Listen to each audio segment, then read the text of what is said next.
Hi everybody, my name is Catherine. I use they them pronouns and welcome to my channel. Tonight I am going to do a nice tarot reading for you all. We're going to do another pick a pile style reading, but this time I think we're going to focus on what we need to heal from something. All of us have something in our past that we need to heal from. And so I think tonight we'll take some time together to process some of that pain and that trauma in our own space without having to divulge anything really personal to someone you've just met, like a tarot reader.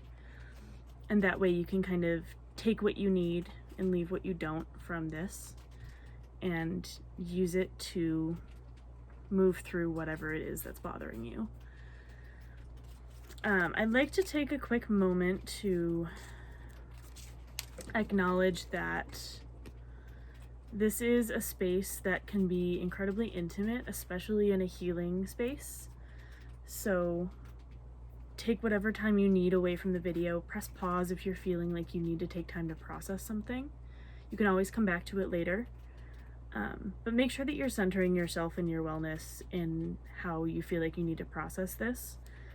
As always, with readings like this that are general readings, you can intuit what you need and like choose which pile you need based on what your intuition is telling you. But that doesn't mean that you have to take everything with you. If you feel like something's not resonating, leave it for someone else. Don't carry something that's causing you pain.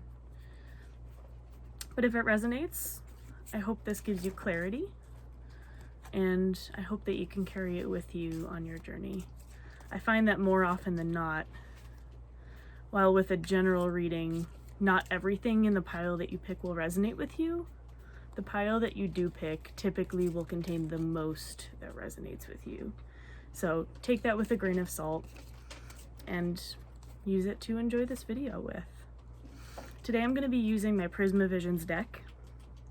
This is the deck that I always go to when I do healing work, so I hope that it benefits you all in your healing journeys as well.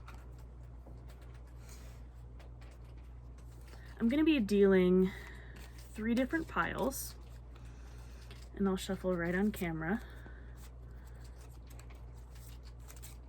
And then I think what I'll do, I'll use my crystals again. I have a box full of lots of different types of crystals that I like to just kind of rifle through and pick whatever my intuition is telling me I need to pick. Sometimes like they'll heat up under my fingers, or I'll feel a lot of vibrational energy or something along those lines, or they'll stick to my fingers.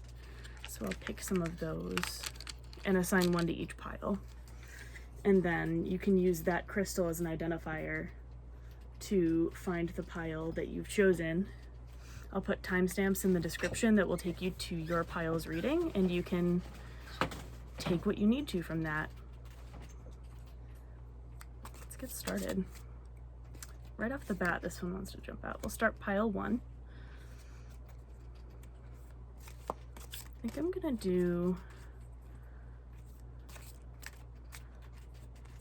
4 cards per pile tonight. I hope you're doing okay. I feel like it's been a busy week for a lot of folks. It's been a busy week for me, and it's only Monday when I'm filming this, so I hope that that's not a sign of what's to come. This is pile 2 right here. For those who didn't watch my my first tarot video, the way that I choose cards, I pick either the jumpers that pop out on their own like this, or the ones that like stick to my fingers, or that will like, that wasn't jumpers, that was just me not knowing how to shuffle, or the ones that like stick out of the deck, like this one is definitely, well, it's 2 of them, calling to me for that one. This deck in particular likes to tell me what needs to be in a reading, which I find is the best kind of deck, when it tells you what you need and not what you want, especially with healing work. It's really important to keep in mind. I don't ever plan these readings ahead of time, so I'm wondering what's in store for us tonight. I lost that one, but it just wasn't in the cards. Tarot expressions that have become ubiquitous in pop culture. We love that. And one more. Come on, buddy. I know you haven't got a lot left. There we go. Okay. This feels really good. I'm gonna pick a couple crystals.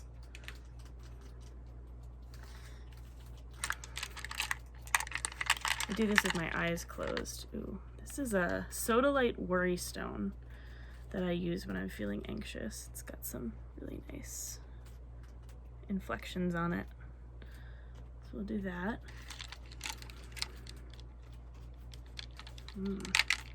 This is rainbow aura quartz. I just actually got this week. So I'm looking forward to getting to know more about this deck.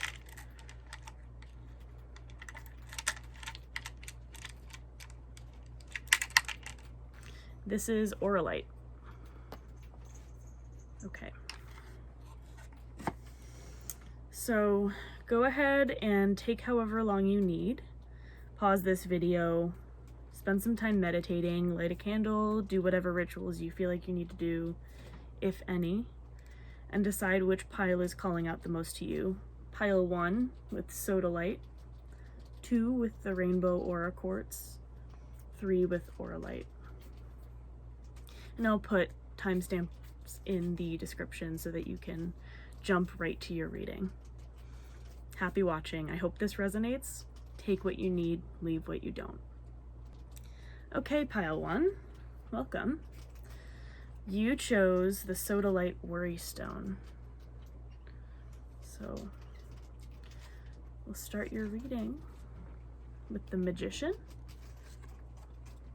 Death, the Emperor, and the Ten of Wands. Wow.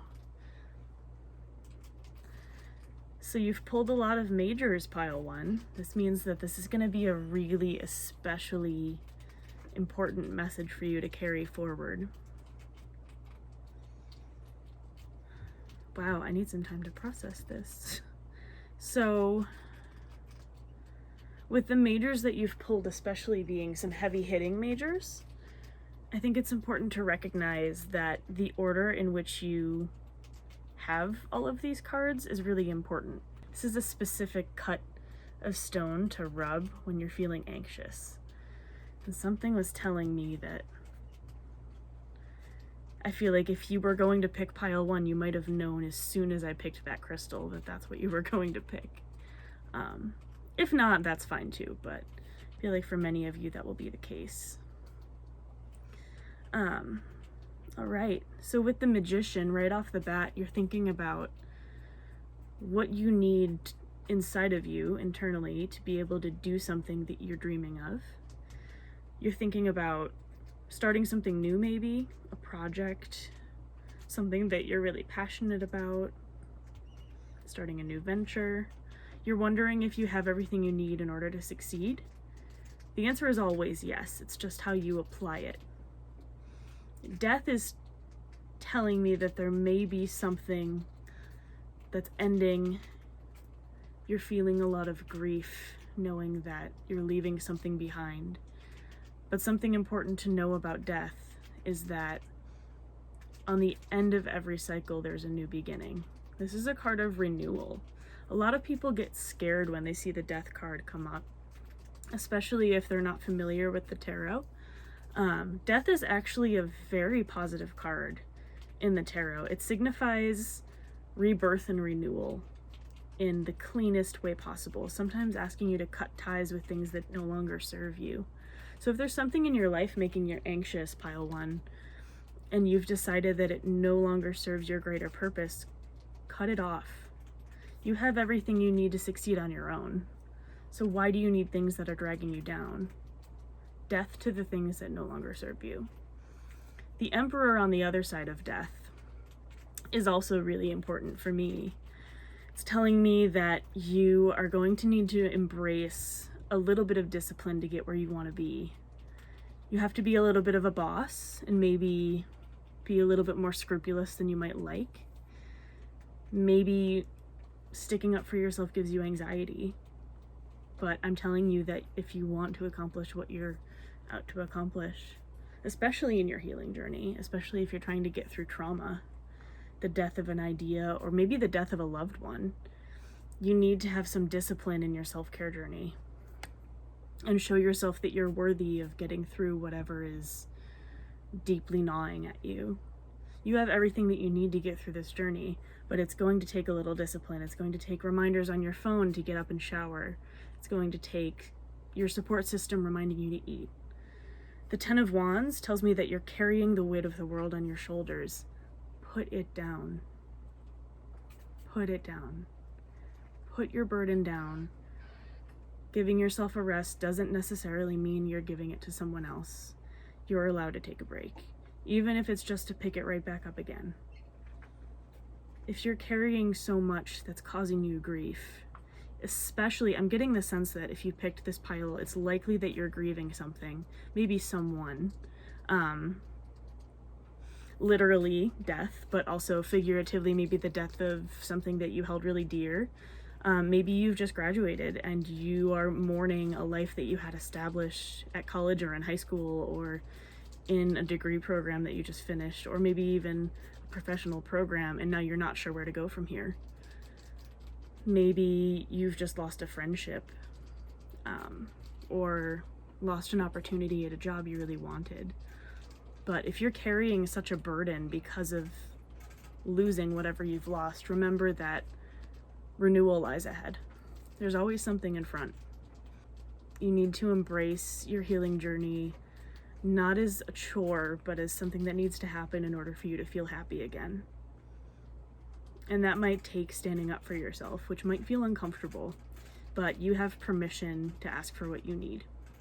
Not that you need it, but you have it. And if just hearing it from one person is what helps, hear it from me. You are allowed to take what you need. I feel like this is going to resonate especially with folks who struggle with mental illnesses, most notably like anxiety disorders, folks who are leaving depressive phases of their lives. Maybe you've just had a really rough patch and you don't know where to go from here. But take a moment. If you take one thing away for your healing journey from this spread, let it be that you need to allow yourself to have some structure in healing. Find some solace in routine. Maybe make a cup of tea at the exact same time every day, if that gives you some semblance of routine. Do something the same every day, even if it's just getting out of bed and putting a different pair of pajamas on. It helps you feel like you've done something to take care of your body.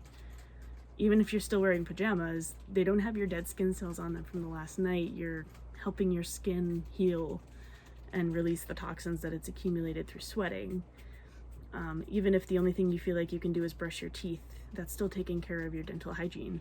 If you can't do any of those things, maybe you drink some water. Just a couple sips. Eat a little bit of dry toast.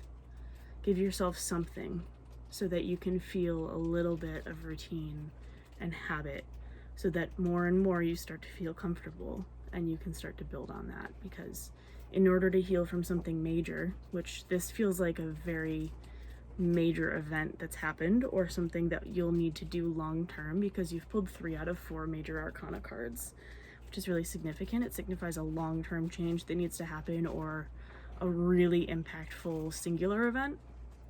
You need to keep that in mind so that your healing can reflect that. It's not just, I had a bad day, so I'm taking a mental health day. You need a long-term healing plan, and it would help to make it with people that have your best interest in mind. If you're not confident you can find someone who has your best interest in mind, it might be helpful to get a therapist or talk to a therapist you already have. I can put some mental health resources in the description below, because if you chose pile 1, I feel like it might be helpful. Even if you're not experiencing a mental health crisis, it can help you get back on your feet again, just to scroll through some self-care Instagram accounts or text a therapist on BetterHelp. It's a step forward. So I hope that this gives a little bit of clarity and a bit of a push forward to do what you need to do for yourself. And most of all, I wish you love and light on your healing journey. Thank you so much for listening. All right. If you chose pile 2, you chose this beautiful little aura quartz. So I'm right off the bat feeling like there's some deceit happening here. You might be lying to yourself about something you need to heal from. So let's see what the cards have to say.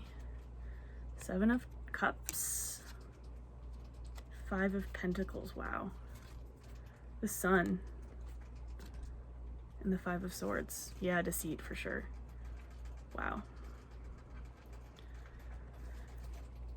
So the 7 of Cups, I get the sense that this is something that is kind of maybe a low-level concern, but has been happening frequently. You might feel like you're stretched really thin between a lot of different things, and you've been giving a lot of yourself. Reminds me of the quote from Parks and Recreation, which is my favorite TV show. Sound off in the comments if you love Parks and Rec too. The 7 of Cups is kind of the Ron Swanson quote, don't half-ass 2 things, whole-ass 1 thing. I feel like you're half-assing 7 things, and you need to cut some cords with the things that aren't serving you as much so that you can devote your full energy to the things that really matter to you.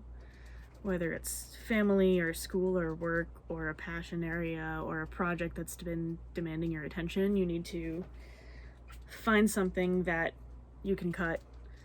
It reminds me of my college days when I was like on a varsity sports team and doing 8 different clubs, and I was an RA and I felt so stretched thin that I couldn't focus on coursework. Sometimes you gotta drop a couple clubs, because at the end of the day, what you're there for is your main purpose. Find your main purpose, find what you're there for. On top of that, I think the 5 of Pentacles is showing me that you feel left out of something too. Maybe because you don't have your full energy to devote to something, so you feel like you're missing out. Sorry, my rats are being really loud. They're wrestling in the corner and Mufasa pushing each other off of the shelves in their cage, so that's really fun. The 5 of Pentacles is a FOMO card, fear of missing out. So you might be experiencing a deep sense of feeling like an outcast, maybe even because you're trying to do so much at once that you are so tired that you don't have the energy to socialize with the people you want to socialize with, or put energy into the projects that you really feel like make you belong. This can also signify physical financial poverty. So if that's a factor for you, this might be compounding all your mental stress, food insecurity, housing insecurity, and maybe that's compounding this feeling of being stretched too thin. So the 5 of Pence is definitely something to turn to physical resources to. If physical, like financial or home or basic self-care type of insecurity is something that is an issue for you, I strongly encourage you to reach out to community resources and mutual aid if you have it in your city. Most cities do, or like major metro areas, if not like major county areas in some states. That might be something that could really benefit you. Food pantries. If you belong to a marginalized group, you can find support groups in your area to help kind of cope with some of the stress that living in this world right now is compounding on top of those identities.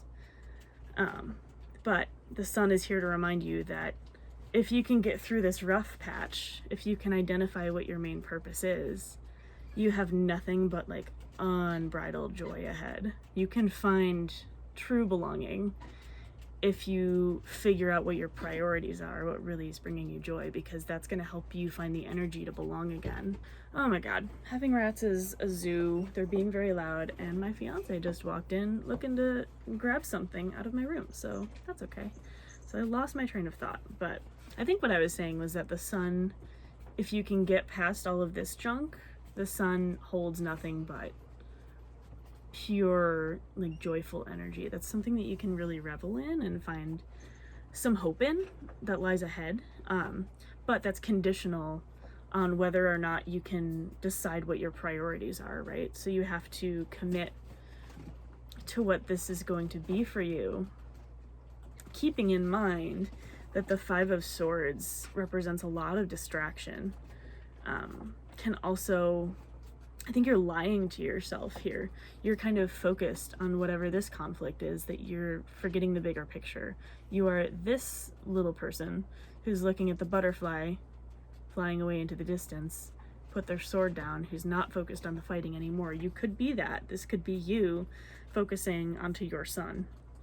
But in order to get to this, you need to make sure that you don't lose the bigger picture. You need to keep to your heart what's important. You need to stop lying to yourself and telling yourself that it's not a big deal what you're experiencing, or that it's less of an issue than other folks deal with, because your trauma is still valid, your healing is still valid. Whether it feels small scale compared to other people or not, there's always going to be someone who has it worse than you. That doesn't mean you can't still be happy. Follow the butterfly. Turn away from what's keeping you at war with yourself, and you can find that sense of belonging again that you're missing with the Five of Pentacles. You just need to commit and believe that you can get it back. So I'm hoping that this gives some clarity. I feel like there's a lot of uncertainty here. I hope that this gave you the certainty that you need to move forward, even just a little step. This rainbow aura quartz is actually really fitting because it holds a lot of joyful energy that reminds me of the Sun card. So I hope that maybe you can get your hands on some of this and go to a crystal shop near you and see if they have any. So that's a really good choice for folks who are needing a little bit of joyful energy right now. I hope that this resonates with you. Again, take what serves you, leave what doesn't. And I wish you nothing but love and light on your healing journey. Thanks for watching. All right, last but certainly not least, pile 3. If you chose this auralite, then pile 3 is for you. Auralite is a really cool stone. It's a little bit clear. It's clearer than amethyst, I find. It's a little bit lighter in color, a little bit more translucent. It's a nice lilac purple. You can find some really deep purple ones, but I like the light colored ones personally. It's very serene in kind of what it's showing you. So these cards start with a star, the Lovers, the Page of Wands, and the King of Cups. Okay, wow. So you're starting right off the bat with 2 major arcana cards, which means that for me, the issue is really big, but the way forward might seem simpler than you think. You might be overlooking it because it feels like it's too quick of a fix, but in fact, it is not. I'll tell you why in a moment. I'm still kind of piecing it together. So the star tells me that you feel like you're falling. You feel like you're very unstable right now.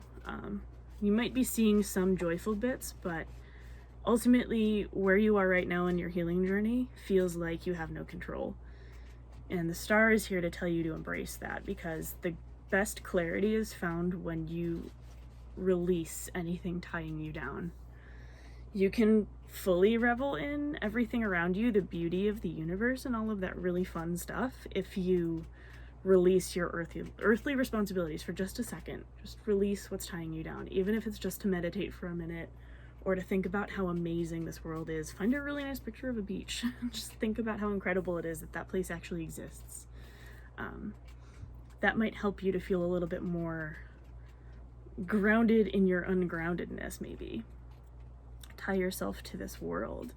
If you feel like you're out of control, but you also are feeling a duality, maybe you're feeling infatuated with something new. There's something that feels like a counterpart to you, but beware if it sounds too good to be true. The Lovers, while it looks really wonderful, can also represent that really breathless feeling of falling deeply infatuatedly in love with someone or something and not knowing if it's gonna last. Sometimes I affectionately call this the one night stand card, but in like the best way. Sometimes they can give you the best clarity, but you need to be careful about where you're putting your energy, because sometimes that can come back to put you in an even worse state than you were in before. So if there's something that's calling to you really strongly, I'm not going to advise you not to pay attention, because I think that would be foolish, but definitely remember your roots, remember what you need, and if it sounds too good to be true, maybe take a break. Step away, remember what you need, take a pause, center yourself. It's great to love things and love other people. It's great to assume the best in others, but we have to remember that other people and, things out of our control have the capacity to hurt us if we let them. So set boundaries and set firm boundaries, because you can't do any of this work of letting go of what's tying you down if you don't set firm boundaries to take care of yourself in those moments.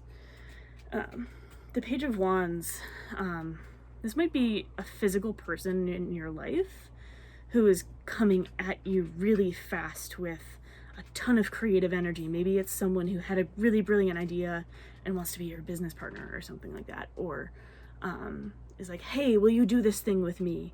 And you're not sure if you want to do it. It's that lover's feeling of being infatuated with an idea but not sure if you can pull it off long term. The Page of Wands has that kind of energy. If it's not a person, it could be a feeling of like, this could be a path forward, but I'm not sure if it's actually going to sustain me. I think it might just be what's getting me through this blip in time. Think critically about where you are right now. If something's coming at you like that, take a pause and think, is this really going to serve me? Is this a priority right now? Or is this just something for me to grab onto to feel some kind of stability because I feel out of control? If you feel out of control, that's okay, but don't grab onto the first good thing you see just because you need some grounding. If you're an earth sign, this might be especially hard for you, because needing to feel in control and grounded is a really major hallmark of this. Water signs might also have some trouble with this because you want to assume the best in people, but people will take advantage of you if you continue to give them second, third, fourth, fifth, 17th chances. Don't let other people take advantage of you. Ground yourself in the knowledge that you're enough and you are more than enough to push yourself forward through whatever this rough spot is. The King of Cups shows me that what you need in this moment is full mastery of your emotions to get through all of this. So maybe this Page of Wands is testing your patience. You need to be fully tapped into your emotional senses to be able to tell if this is something that's real or not, if this is going to benefit you in the future, in your healing, in recovering from whatever trauma is sitting in your brain right now. So embody the King of Cups wherever you can. Try to sit in the knowledge that even though your emotions feel really majorly abstract, you have full control of what you do with them. So you can feel them, articulate them, and then move on. Try journaling to put some words to how you're feeling. That's actually why I read tarot, because for me personally, being neurodivergent, I have a hard time articulating my feelings unless I have cards in front of me. And I find that triggers my intuition to a place that I've never been able to find before. Maybe find something like that for you, if that's poetry, if it's painting, if it's maybe another creative outlet, or if it's talking to a trusted confidant, your partner, romantic partner, or maybe a parent you're really close to, a best friend, someone that you feel won't spill out your deepest, darkest truths because you feel out of control, but you need to contextualize those deep, dark truths in order to be in control again. Control is possible, but only if you give up control, if that makes sense. You have to release responsibility for the things that you don't control so that you can be in control of yourself.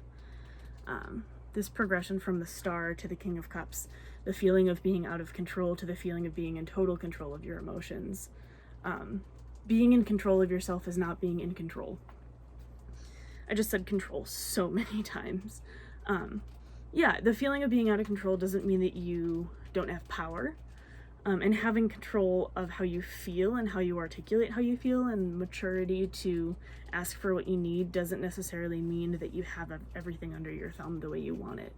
It's an element of maturity. So try to embody that, and remember that this kind of emotional mastery is only effective if you're using it to set boundaries, if you're using it to decide what your priorities are. So try to contextualize the things that are coming at you right now. If you feel overwhelmed, it's probably because you're doing too much. So take a moment to get in touch with your inner self and then move forward with whatever information you have. I hope this is helpful. This feels like a very large scale problem, so it might be helpful for you to sit down and reflect a little bit, whether, you know, that looks different for everybody, so however that needs to look for you. As always, take what resonates, leave what doesn't. But more than anything, I hope this gives you love and light in your healing journey, and thank you so much for watching.